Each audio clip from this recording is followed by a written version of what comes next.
story. I overheard my girlfriend tell her friend I was just her backup, so I returned the favor in a way she'll never forget. I was going to propose that weekend, but one sentence changed everything. You ever have one of those moments where time just stops? Like you're standing there, hearing words that rearrange everything you thought was real, and your brain refuses to process them? That was me standing in Sophie's apartment, holding a bottle of wine, listening to my world collapse in real time. But let me start before the fall. I'm Ethan, 27, fairly average in every sense. Average height, average looks, average job. I'm not the kind of guy who turns heads when I walk into a room. I'm the kind who holds the door open and makes awkward small talk about the weather.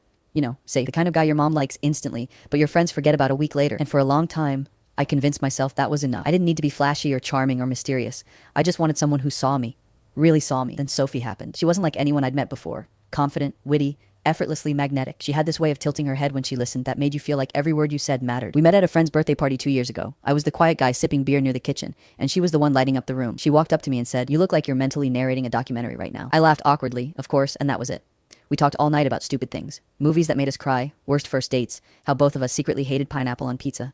It was easy, natural, like I'd known her forever. I remember thinking finally someone who doesn't make me feel like I'm too quiet or too boring. Our relationship grew fast. Dinners that turned into midnight walks, movie nights that became sleepovers, little things that made me fall harder each day, her morning texts, her teasing sarcasm, the way she'd rest her head on my shoulder while scrolling through memes. Sophie had this way of making me feel like I was enough. For the first time in years, I felt chosen. She'd say things like, "You're the calm I needed," or "You're the only one who really gets me." And I believed it. God, I believed every word. After about a year together, I started thinking long term. We talked about moving in, about our future, about kids. I was saving for a ring.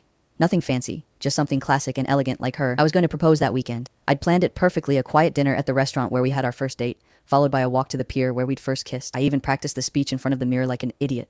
I wanted it to be perfect, but perfection, I guess, isn't real. That Friday, I stopped by her apartment after work. She was hosting her best friend Amanda for a little girls' night, and I just wanted to drop off a bottle of her favorite wine, a surprise before our big weekend. I texted her that I'd come by, but she didn't reply. No big deal. I figured she was busy. When I got there, her car was parked outside, lights on in the living room. I used the spare key she'd given me months ago, something that, looking back, now feels like a joke, and quietly stepped in. I could hear voices from her bedroom, laughing. I didn't want to intrude, so I thought I'd just leave the wine on the kitchen counter and text her later.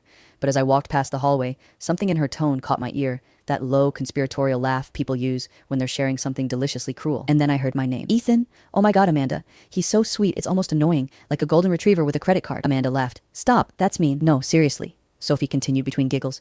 "He's nice, dependable, totally obsessed with me. But come on, he's not Jake. I'm still completely in love with Jake. Ethan's just safe, you know?